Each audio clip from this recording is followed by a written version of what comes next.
Kita mau beternak lele saja Pak Iman itu harus, kalau ingin bagus hasilnya kursus 11 bulan. Mau beternak lele. Kalau mau beternak ayam mungkin 1 tahun kita kursusnya. Engkau nanti naik sembarangan mati semua lelenya sama ayamnya, nggak punya ilmu. Mau kursus lele, mau kursus beternak ayam sama bebek harus kursus dulu. Kenapa orang kok menikah itu? Bahasa kasarnya orang menikah itu kan mau beternak manusia Pak, bahasa kasarnya. Karena berkembang nanti. Loh, kok enggak anak-anak muda kita itu tidak dibekali dengan ilmu yang memadai? Kok enggak ngerti ayat-ayat petunjuk yang tentang pernikahan Rasulullah ya? Jangan beli kucing. Lah, belum jelas. Coba Pak Quran ini kita ikuti, selamat kita ini, rumah tangga kita ini selamat ini. Dari sini bermulanya nih. Waktu cara mencari jodoh. Mereka itu laki-laki yang musyrik menikah dengan wanita yang beriman, atau wanita yang beriman menikah dengan laki-laki yang musyrik. Mereka itu dua-duanya itu yad'una ilan nar, mengajak ke neraka. Mau kita ke neraka, mengajak ke neraka. Bahaya ini. Karena kalau tidak beriman nanti banyak melakukan pelanggaran-pelanggaran. Aturan-aturan Allah itu diterjang, dilanggar, diinjak-injak ya. Kalau tidak beriman. Dan itu Pak yang banyak terjadi sekarang. Maka kata Nabi, ini semuanya bagus. Kalau bisa keempat-empatnya semuanya syukurlah. Tapi ini jarang Pak. Oh, ya cantik, ya anaknya orang baik-baik, ya kaya, ya beragama, sulit. Maka kalau tidak bisa keempat-empatnya, minimal yang menjadi pilihan yang keempat. Kalau kita menikahi wanita karena agamanya, karena dia ahli ibadah, akidahnya baik, keimanannya baik, akhlaknya baik, wes yang lainnya ini ikut kata semua sini.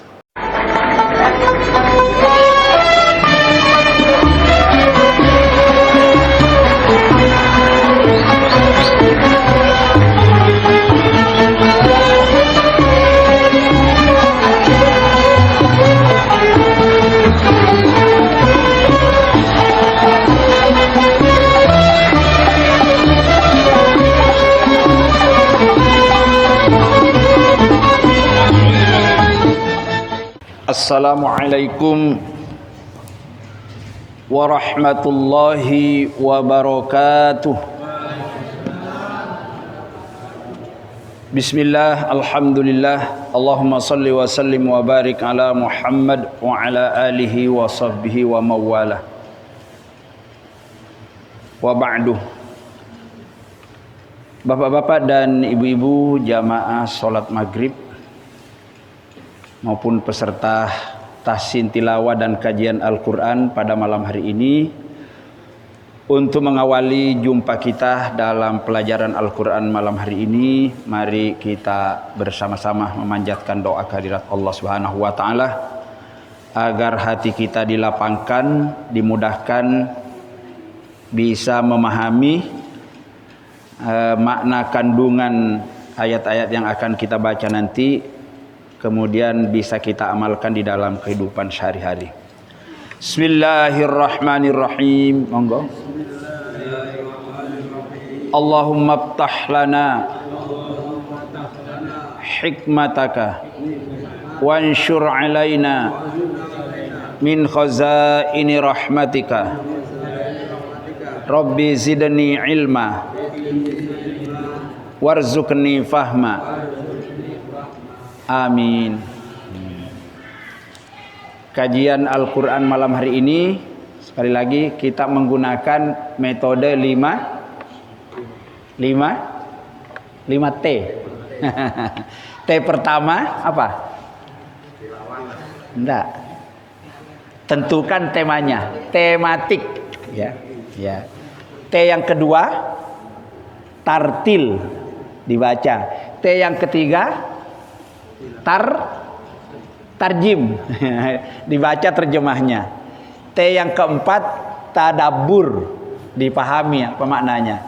T yang terakhir, tahfidz, dihafalkan. Ya, kalau nggak bisa hafal, T-nya diganti dengan taktub, dicatat. Nah, baik. Kita tentukan dulu apa tema ayat yang akan kita kaji malam hari ini. Temanya ialah tentang cara membentuk keluarga yang sakinah. Ya. Samawa biasanya ya. Cara membentuk,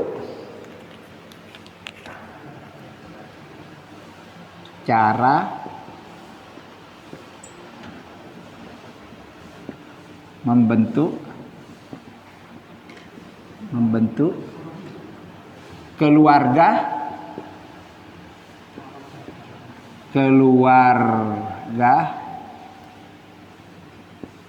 samawa aja ya, samawa disingkat ini. Apa ini samawa? Sakinah, mawaddah, warohmah. Nah, ini samawa.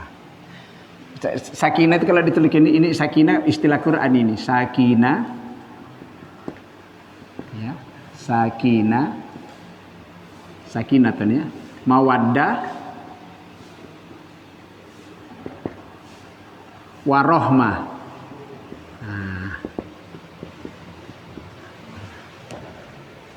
Tujuan orang menikah itu pasti ke sini.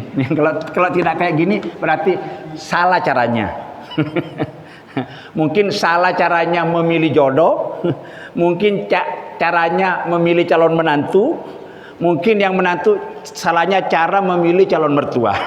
Sehingga tidak terjadi sakinah, mawaddah, warahmah. Sakinah itu artinya tentram, bahagia. Mawaddah ini diiringi dengan rasa cinta. Mawaddah ini biasanya muncul nek manten-manten anyar itu. Mawaddah itu banyak di bilang. Tapi nek warohmah ini kasih sayang. Kalau kita sama-sama tua, umurnya 60 tahun ke atas itu, bagaimana jangan muring-muring terus sama istrinya. Istri juga yo enggak mare-mare disentak suaminya gitu ya. Itu namanya tidak mawaddah. Baik. Ini tadi yang pertama, yang pertama apa? Tematik. Ini temanya sudah. Ini apa tema malam hari ini? Cara membentuk keluarga sakinah, mawaddah, warahmah. Ya, sudah tekan ya. Terus materinya Quran surat kedua. Sampai silakan dibuka. Ayat 121. 121, agak panjang ayatnya.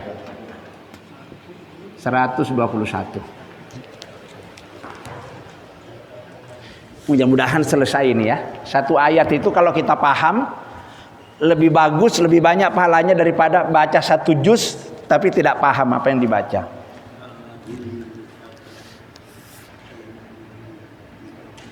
Bunyi ayatnya wala tankihul musyrikati.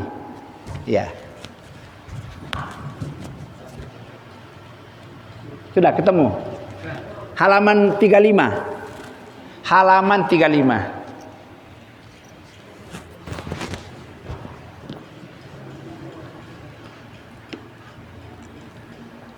Baik.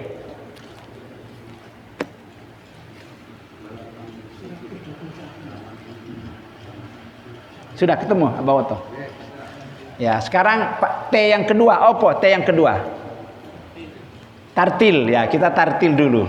Ditartil itu artinya dibaca dengan bacaan yang baik dan benar. Monggo, siap bersama-sama. A'udzu billahi minasy syaithanir rajim. Monggo.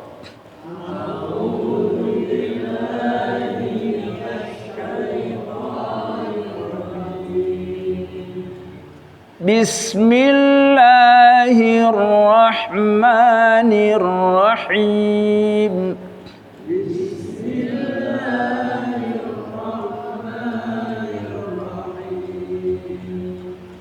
Wala tankihul musyrikati hatta yu'min. Tankihul musyrikati hatta yu'min. Jadi kalau berhenti pada nun tasdid itu didengungkan dulu. Tidak boleh hatta yu'min. Kalau tidak ada tasdidnya begitu. Tapi kalau ada tasdidnya hatta yu'min, didengungkan dulu baru dimatikan. Wala amatum mu'minatun khairum min musyrikatin walau a'jabatkum. Wala amatun minatun khairum min musyrikatin walau a'jabatkum wala tunkihul musyrikina hatta yu'minu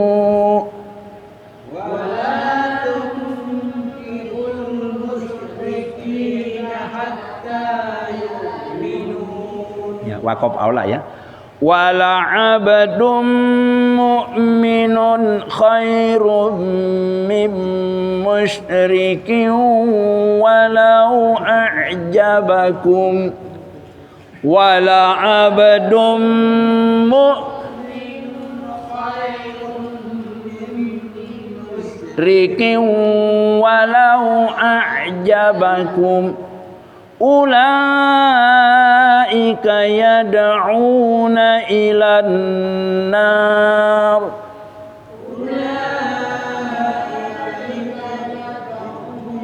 ilan nar wallahu yad'u ilal jannati wal maghfirati bi'idnih wallahu yad'u jannati wal maghfirati bi wa yubayyinu ayatihi linnasi la'allahum yatadhakkarun wa yubayyinu ayatihi linnasi la'allahum sadaqallahul azim.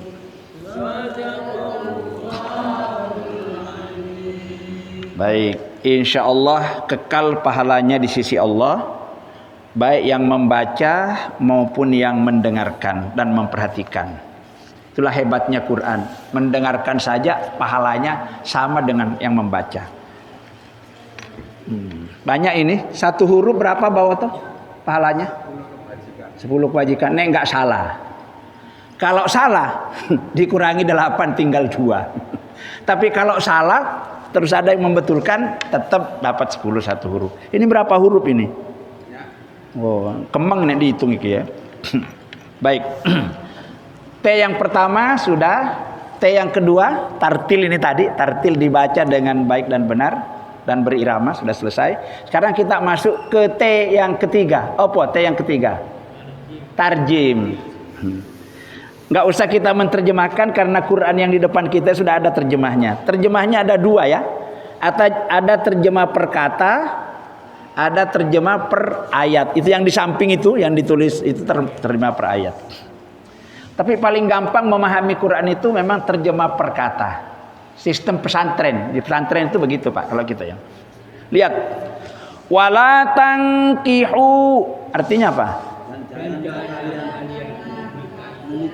Janganlah kalian menikahi. Yang menikah itu siapa? Manusia. Iya memang manusia. Orang yang beriman dikasih tahu. Yang menikah itu laki apa perempuan? Enggak. Perempuan enggak menikah. Kawin. Enggak. Dinikahi. Kalau laki itu awalan kalau perempuan awalan di. Yang melamar itu perempuan apa laki? Belum tentu lamaran perempuan ya yang umum lah, yang umum dulu, yang umum. Yang umum itu yang melamar itu laki apa perempuan? Laki. Iya. Yang dilamar perempuan, walaupun ada nanti seperti di Lamongan di Padang itu malah terbalik umpamanya. Yang menikah siapa? Laki apa perempuan yang menikah? Yang dinikahkan sama orang tuanya wali, laki apa perempuan? Laki. Perempuan dinikahi. Laki menikah, perempuan dinikah. Yang menikahkan bapak, bukan tidak harus bapaknya, walinya. Wali paling bagus itu ayah kandungnya. Nek enggak ono, boleh paman kandungnya dari pihak laki-laki Boleh saudara laki-lakinya yang seayah, kalau seibu nggak boleh, ya, seayah. Ya. Kalau semuanya tidak ada, wali hakim. Nah, gitu Pak ya. Wali hakim itu yang dituntut oleh pemerintah biasanya petugas pencatat nikah dari kantor kepala urusan agama kecamatan. Lihat di sini ya kalimatnya. Wala tangkihu, janganlah kalian menikahi ya. Janganlah kalian menikahi. Siapa yang dilarang sini? Yang laki apa perempuan ini? Laki. Yang laki. Abah Woto, Pak Win. Barangkali mau nambah gitu ya. Kan nggak dilarang ya. Janganlah kalian menikahi. Kalian itu karena ini kalimatnya jamak, janganlah kalian menikahi. Siapa yang tidak boleh dinikahi? Al-musyrikati. Artinya? Perempuan-perempuan atau wanita-wanita yang musyrik. Nah, jadi nek ana wanita-wanita musyrik mempersekutukan Allah, haram dinikahi oleh orang-orang beriman, nggak boleh. Karena ini dilarang. Kalau dilarang berarti haram, ya. Janganlah kalian laki-laki, baik yang bujang ataupun mau yang kepingin nambah lagi. Kalau wanita yang diinginkan itu musyrik, jangan. Apalagi kafir. Musyrik itu apa orang Islam apa orang kafir? Orang Islam, tapi mempersekutukan Allah. Nggak boleh dinikahi wanitanya. Hatta yu'min, sehingga mereka beriman. Ya, itu ada yu'minu, ada yu'min. Nah, kalau ada yu'mina itu namanya nun taukid. Sampai benar-benar beriman, itu kalau diperkuatnya. Sampai wanita musyrik itu benar-benar beriman, bukan pura-pura beriman. Sampai sudah pinter toharo, berwudu, mandi janabat, tayamum, ya mandi pokoknya yang terkait dengan urusan wanita. Tapi itu kebanyakan yang kejadiannya itu orang ngaku di syahadat mualaf langsung dikalanya itu. Makanya kacau. Di sini ayatnya, hatta yu'minna, sampai benar-benar wanita musyrik itu beriman, benar-benar beriman, bukan ya. Jangan baru bersyahadat langsung dinikahkan. Ini yang banyak, Pak. Tadinya orang Nasrani, orang Hindu gini, menikah, datang ke seseorang, biasanya ke ustaz-ustaz atau ke masjid menikah. Mari ngono belum jelas ya, dinikahkan anaknya. Ini walinya ini terlalu nekat menurut saya. Itu sama dengan menyerahkan putrinya ke mulut buaya atau ke mulut harimau itu. Hakikatnya gitu loh, nanti bawain. Jadi siapa yang dilarang ini menikah di sini? Laki-laki. Jadi laki-laki, kalau wanita itu tidak beriman haram dinikahi. Ini kalau mau sungguh-sungguh, tapi sekarang ini banyak dilanggarin. Makanya rumah tangga sekarang itu ya kadang-kadang umurnya sak jagung. Habis manis. Kenapa kok kayak gitu? Ya karena dasarnya ya. Saya sering menyampaikan kalau diundang orang memberikan khutbah nikah itu, sering saya sampaikan. Kita mau beternak lele saja Pak Iman itu harus, kalau ingin bagus hasilnya kursus 11 bulan. Mau beternak lele. Kalau mau beternak ayam mungkin 1 tahun kita kursusnya. Engkau nanti naik sembarangan mati semua lelenya sama ayamnya, nggak punya ilmu. Mau kursus lele, mau kursus beternak ayam sama bebek harus kursus dulu. Kenapa orang kok menikah itu? Bahasa kasarnya orang menikah itu kan mau beternak manusia Pak, bahasa kasarnya. Karena berkembang nanti. Loh, kok enggak anak-anak muda kita itu tidak dibekali dengan ilmu yang memadai? Kok enggak ngerti ayat-ayat petunjuk yang tentang pernikahan Rasulullah ya? Yang salah anaknya apa orang tuanya? Anaknya yang susah. Anak yang salah apa orang tuanya? Orang tuanya.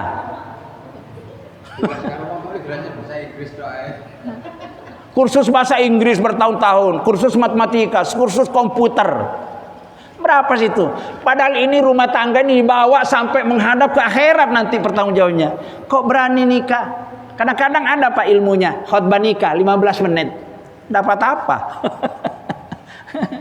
Khutbah nikah 15 menit. Ya itu hanya saja, manas-manasin aja. Lebih celaka lagi khotbah nikahnya pakai bahasa Arab, Pak Iman. Padahal yang menikah itu orang Jawa sama orang Madura nggak ngerti bahasa Arab. Ini kan nggak salah juga, salah. Coba perhatikan ya. Haram wanita-wanita musyrik dinikahi kecuali benar-benar sudah beriman dengan nyata, nggak meragukan lagi. Kalau baru pura-pura mengucapkan syahadat itu jangan terlalu berani menurut saya. Ya. Jadi ini siapa yang salah kalau banyak rumah tangga yang begini akhirnya umurnya itu hanya saya seumur jagung, semuanya salah. Tapi orang tuanya yang paling bertanggung jawab, kemudian juga anaknya juga nanti itu juga sama-sama bertanggung jawab. Itulah sebabnya anak kalau di bawah umur terlalu kecil nggak boleh dinikahkan sebetulnya, belum dewasa, karena dikhawatirkan nanti seperti ini. Oke. Lihat, wala amatum mu'minatun, artinya dan sesungguhnya budak wanita yang beriman lebih baik, khairun lebih baik mim musyrikatin daripada seorang perempuan musyrik, walau a'jabatkum, walaupun dia menarik hatimu, walaupun menarik hatimu. Kenapa menarik? Ayu, cantik, kaya, pinter, putih. Iya. Tapi musyrik. Kata Allah, lebih baik wanita budak.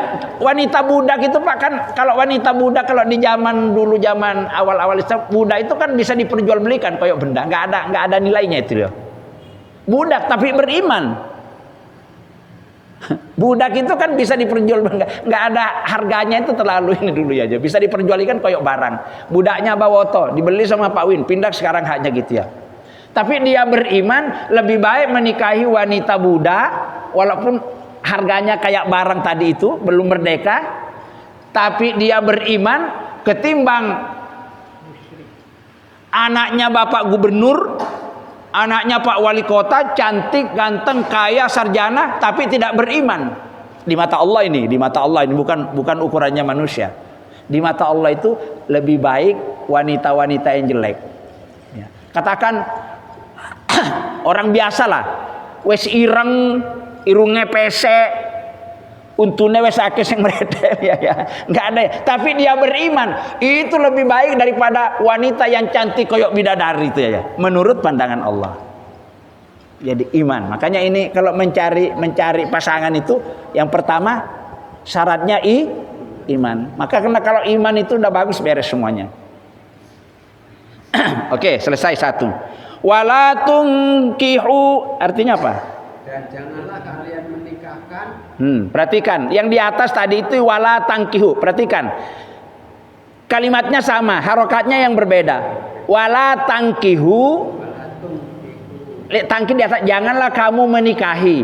Kalau wala tungkihu, janganlah kamu menikahkan. Beda ya, menikahi sama menikahkan.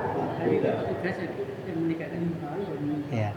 Kalau menikahi orangnya yang langsung, yang mau menikah. Pak Hadi, sampai kalau kepingin nambah, jangan menikahi Pak Hadi, berarti itu ya. Tapi kalau Pak Hadi, jangan engkau menikahkan. Ini Orang tuanya, walinya ini. Yang dinikahkan laki apa perempuan? Laki-laki. Ya, laki-laki. Ya. Ya. Makanya biasanya, saudara Muhammad, saya nikahkan engkau dengan anak perempuan saya yang bernama Zainab binti Abdul Hayy dengan mas kawin 5 kilogram emas, dibayar cicil peng 5. Boleh. Nek enggak izin.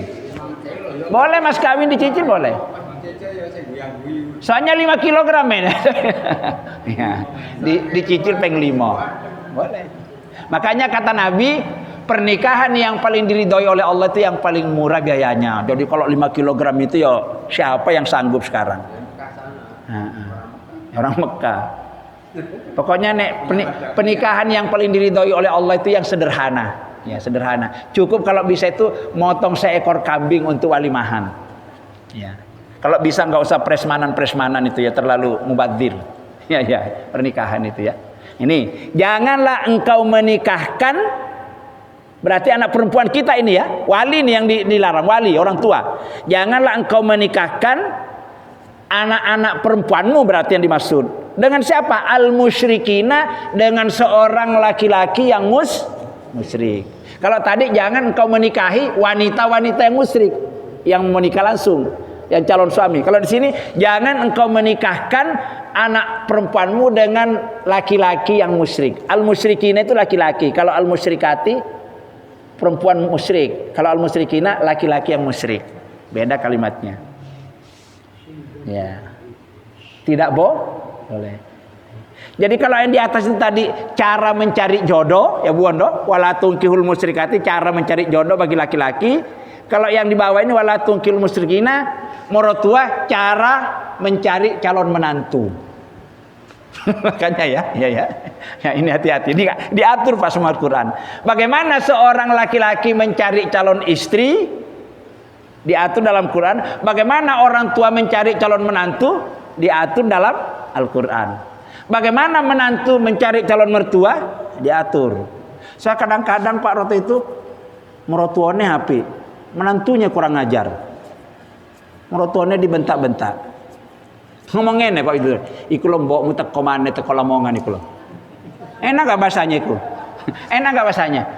Bondo, iku lo mbokmu teko maneh teko Lamongan. Iku biasanya nek teko itu paling-paling bawa singkong ku. Kone apa yang balik njaluk duit sing akeh. Krungu lo apa enggak kurang ajar menantu? Kenapa begitu? Enggak hati-hati tadi. Iya. Jangan beli kucing. Lah, belum jelas. Coba Pak Quran ini kita ikuti, selamat kita ini, rumah tangga kita ini selamat ini. Dari sini bermulanya nih. Waktu cara mencari jodoh. Yang benar itu sebetulnya anak-anak kita itu dicarikan jodohnya atau dia mencari sendiri, Pak Widodo. Yang benar yang mana? Dicarikan. Kalau mencari sendiri jelek. Keliru.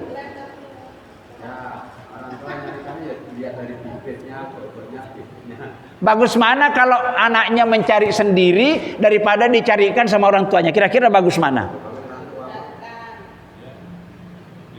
Bien mbak-mbak kita dulu itu enggak kayak sekarang. Anak sekarang kan nyari sendiri Pak. Kalau orang-orang dulu itu dicarikan. Artinya kalau orang tuanya yang mencari enggak mungkin jelek. Masa ada orang tua mau membinasakan anaknya, baik anak lakinya maupun pasti baik. Diatur biasanya, diteliti. Iku tekondiku. Lihat bibit, bobot, bebet, pebet itu biasanya gitu ya. Betul-betul tidak. Enggak beli kucing dalam karung. Ini anak sekarang ketemunya di HP. Di terminal enggak ketemu, orang cuma lihat gambar. Oh, gambar itu bisa tidak sebenarnya kok, bisa editan gitu loh ya. Orang-orang tertarik, dilamar. Ya kan begitu yang banyak kejadian. Maka apa yang terjadi? Habis manis dibuang. Karena dasarnya bukan iman. Tapi sekarang mau nggak anak sekarang dicarikan sama orang tuanya? Bu Oto, mau nggak anak sekarang? Mau Pak Oto, anak sekarang dicarikan? Ada yang mau, ada yang tidak mau. Biasanya anaknya cari sendiri.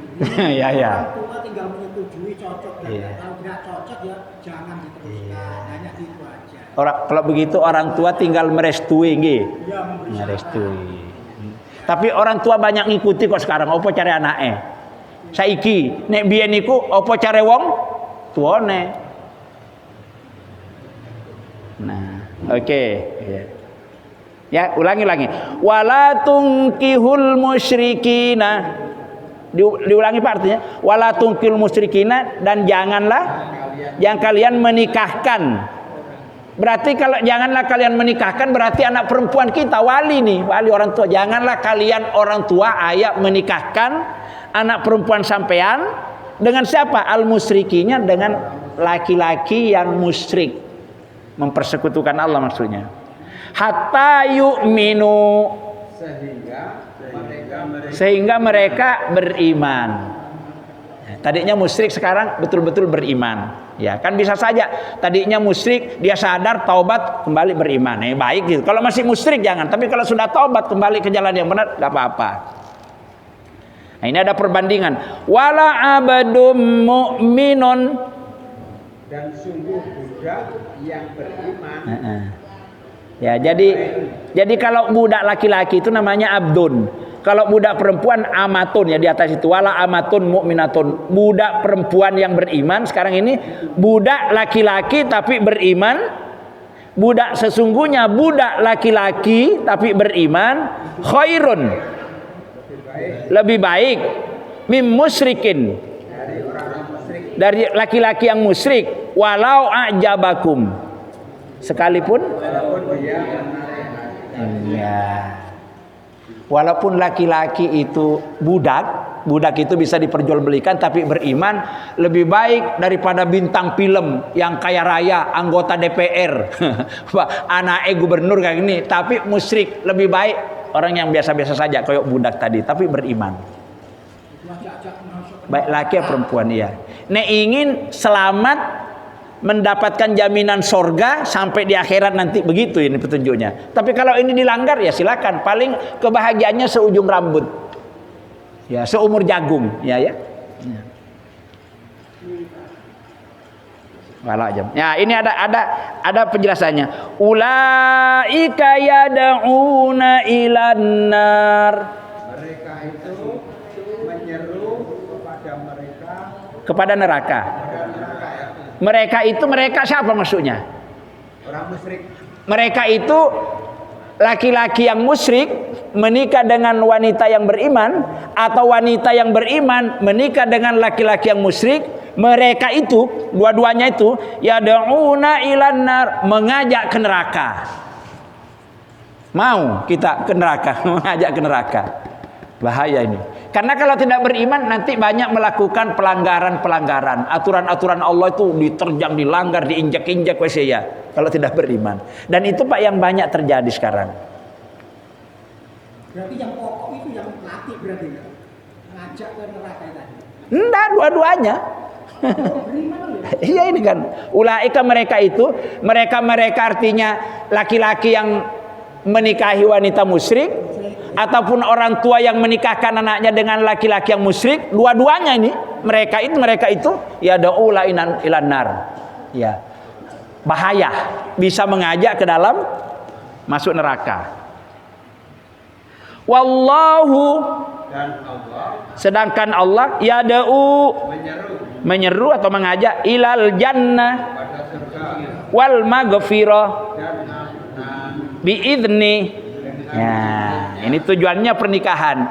Allah memerintahkan kita menyuruh menikah dengan mengikuti aturan-aturan yang ditetapkan oleh Allah ataupun Rasulnya. Itu tujuannya supaya kita menuju sorga. Jadi Pak Widodo, orang yang menikah itu Pak ada dua keuntungannya. Pak Iman ya, orang yang menikah dalam ayat ini ada dua keuntungannya. Pertama, orang yang menikah itu besar harapannya masuk surga. Orang yang menikah juga besar harapannya mendapat ampunan Allah. Bahkan dikatakan Nabi, orang kalau tidak punya pasangan, menduda terus-terusan, menjanda terus-terusan, atau menjadi lajang terus-terusan, menjadi gadis tuwek, iku nek sholat dapat second. Makanya jangan biarkan orang menduda, Bu ya, jangan biarkan menjanda. Saat nek sholat itu cuma dapat 50. Tapi begitu punya pasangan 100. Jadi ibadahnya tekor terus itu orang yang tidak punya pasangan itu. Tekor terus. Kalau istrinya dua berarti pahalanya dua. Oh iya Pak. Iya. 3 ya tambah banyak lagi. Otomatis itu. 1 saja sudah masuk, harapannya masuk surga, dia pun dosa. Kalau 2 sampai 3 sampai 4, yo tambah berkali-kali harapannya. Makanya Ibu jangan dilarang, Bu. Kalau Pak Woto mau nambah lagi sampai jangan larang, itu kan pahala. Iya, ini loh ayat loh. Masa mau bantai nih? Ya. Wallahu yad'u ilal jannah. Dengan pernikahan yang benar ini Allah mengajak kita menuju sorga. Tapi dengan pernikahan yang salah, yang tidak mengikuti aturan Allah, yang dilarang oleh Allah, itu berarti siap-siap untuk masuk neraka. Yad'u ilal jannah. Bukan cuma ilal jannah, wal maghfirah. diampuni. Dapat ampunan. 1 istrinya. Kalau 2, ya tambah banyak ampunan. 4, ya tambah ya. Yang diampuni yang laki-laki atau yang Sama-sama. Iya, sama-sama. Soalnya apa, orang itu kalau melakukan hubungan kan begini.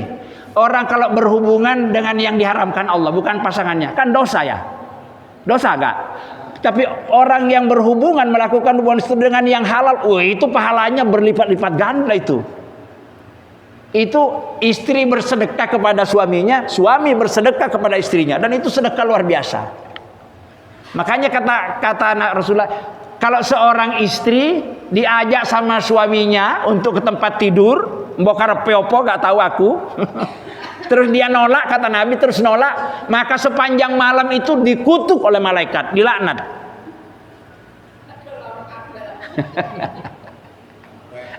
Tapi Pak Win istrinya lagi sakit, jangan diganggu juga Pak Win ya.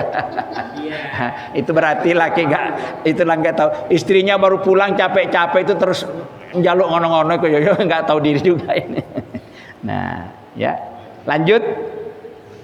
Wa yubayyinu ayatihi linnasi, artinya dan dia menerangkan ayat-ayatnya kepada manusia. Siapa yang menerangkan ayat-ayatnya? Allah. Diterangkan kepada siapa? Kepada manusia. Apa tujuannya? La'allahum yatadzakkarun. Mereka mengambil pelajaran. Ya. Allah menjelaskan satu ayat 220 menjelaskan agak panjang ini, dijelaskan oleh Allah tujuan pernikahan, cara mencari menantu, cara mencari jodoh, cara mencari mentua ini dalam ayat ini diterangkan oleh Allah la'allahum yatadzakkarun, agar manusia itu mendapat pelajaran. Maksudnya agar kita menjadi pandai, terutama dalam urusan pernikahan. Mau beternak lele saja kursus berapa bulan Pak Oto tadi? 1 tahun. Beternak bebek, mau beternak ayam kursus 1 tahun. Masa mau beternak orang, kasarannya gitu loh Pak ya. Kok tidak ada pembekalan? Tidak dapat pelajaran. Karena tidak dapat pelajaran, kasihan rumah tangganya. Kalau menurut Rasul itu ini wanita dinikahi ya. Wanita dinikahi. Diperjelas oleh Rasul ini. Kalau ini kan ayat. Kata Nabi, saya tulis anunya aja artinya. Wanita dinikahi ada 4 alasan orang kalau menikah itu. 1, wanita dinikahi itu karena kecantikannya. Memang ini nomor 1 ini. Ya, karena kecantikannya. Tungkahul mar'atu li jamaliha. Nah, itu hadis ini kecantikan. Yang kedua, karena keturunannya. Anak sopo. Ini kalau sama orang Jawa itu luar biasa. Itu ada filsafatnya, bibit bobot itu loh itu. Itu luar biasa itu. Bibit bobot itu dari hadis itu, dari sini sebetulnya. Bibit, perhatikan benar. Jangan ketemu di Facebook, ketemu di terminal di gini. Jangan ya. Ya, karena keturunannya. Jadi ini ya. Yang ketiga, karena kekayaannya. Ya. Yang keempat, karena agamanya. Ya, karena agamanya. Karena agamanya ini berarti karena akidah dan akhlaknya ya. Akidah iman, akidah dan akhlaknya. Akidah dan akhlaknya.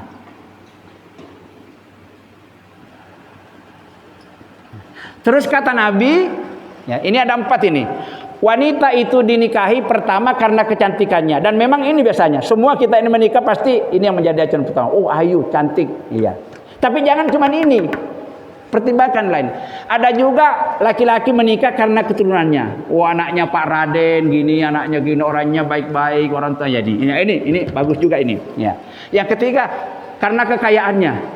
Enak nanti aku nek istri saya nanti anaknya orang kaya gini, aku kan tinggal. Ya. Tapi ini bahaya biasanya kayak gini. bahaya. Biasanya itu dibawa telunjuk. Rono. Kalau orang istri kita kaya itu diperintah-perintah kita, hilang wabahnya.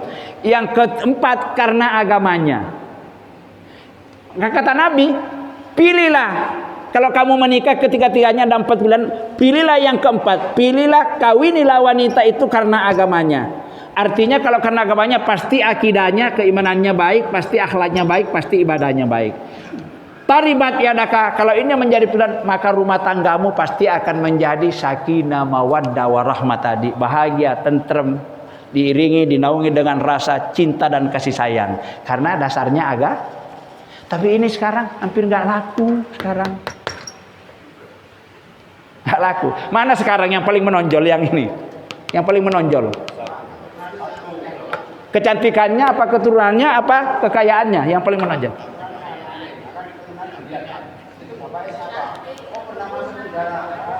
Ya penting semua ini. Penting ini kan ada 4 alasannya.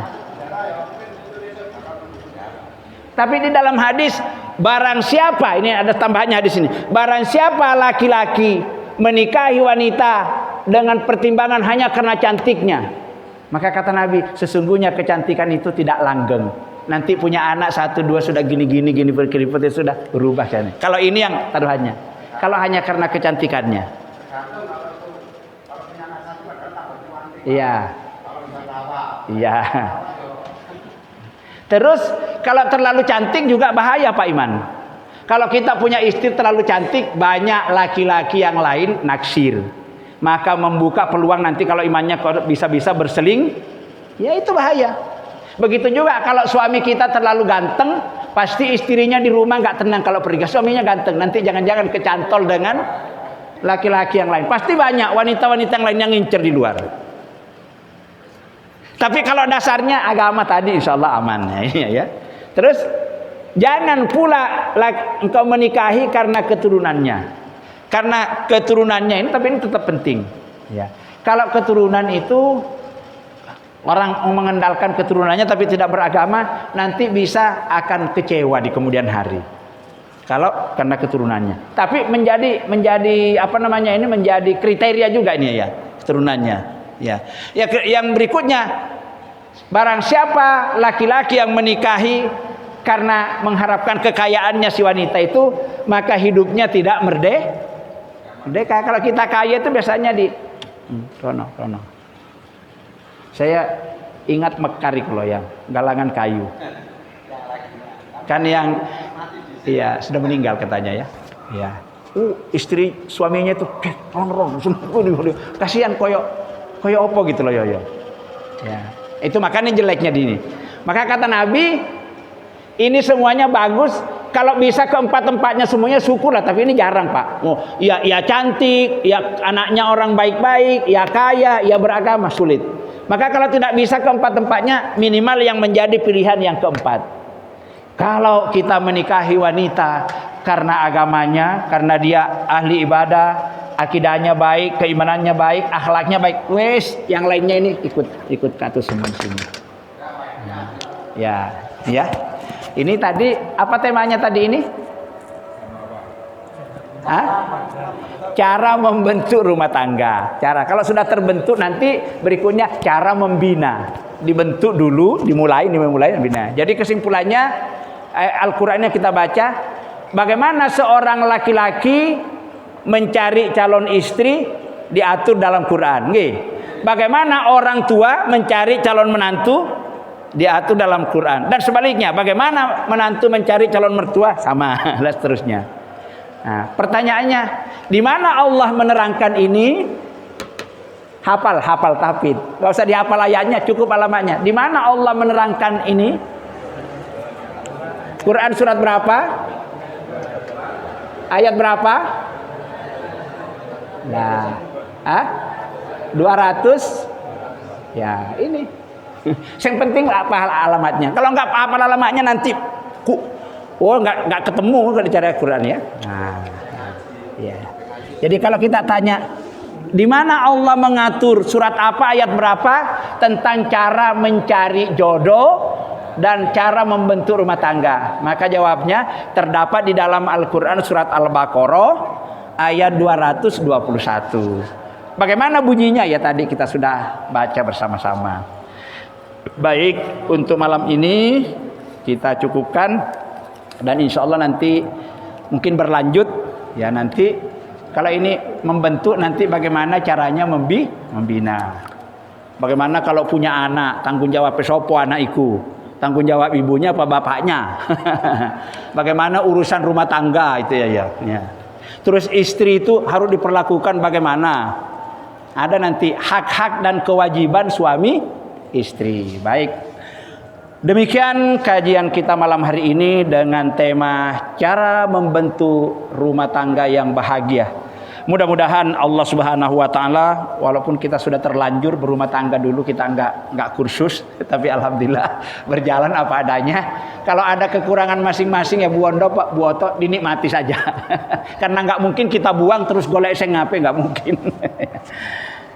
Untuk sempurnanya majelis ini kita tutup bersama-sama dengan membaca doa kifaratul majelis. Monggo. Bismillahirrahmanirrahim. Subhanakallahumma bihamdika asyhadu an la ilaha illa anta astaghfiruka wa atubu ilaik. Walhamdulillahirabbil alamin. Assalamualaikum warahmatullahi wabarakatuh.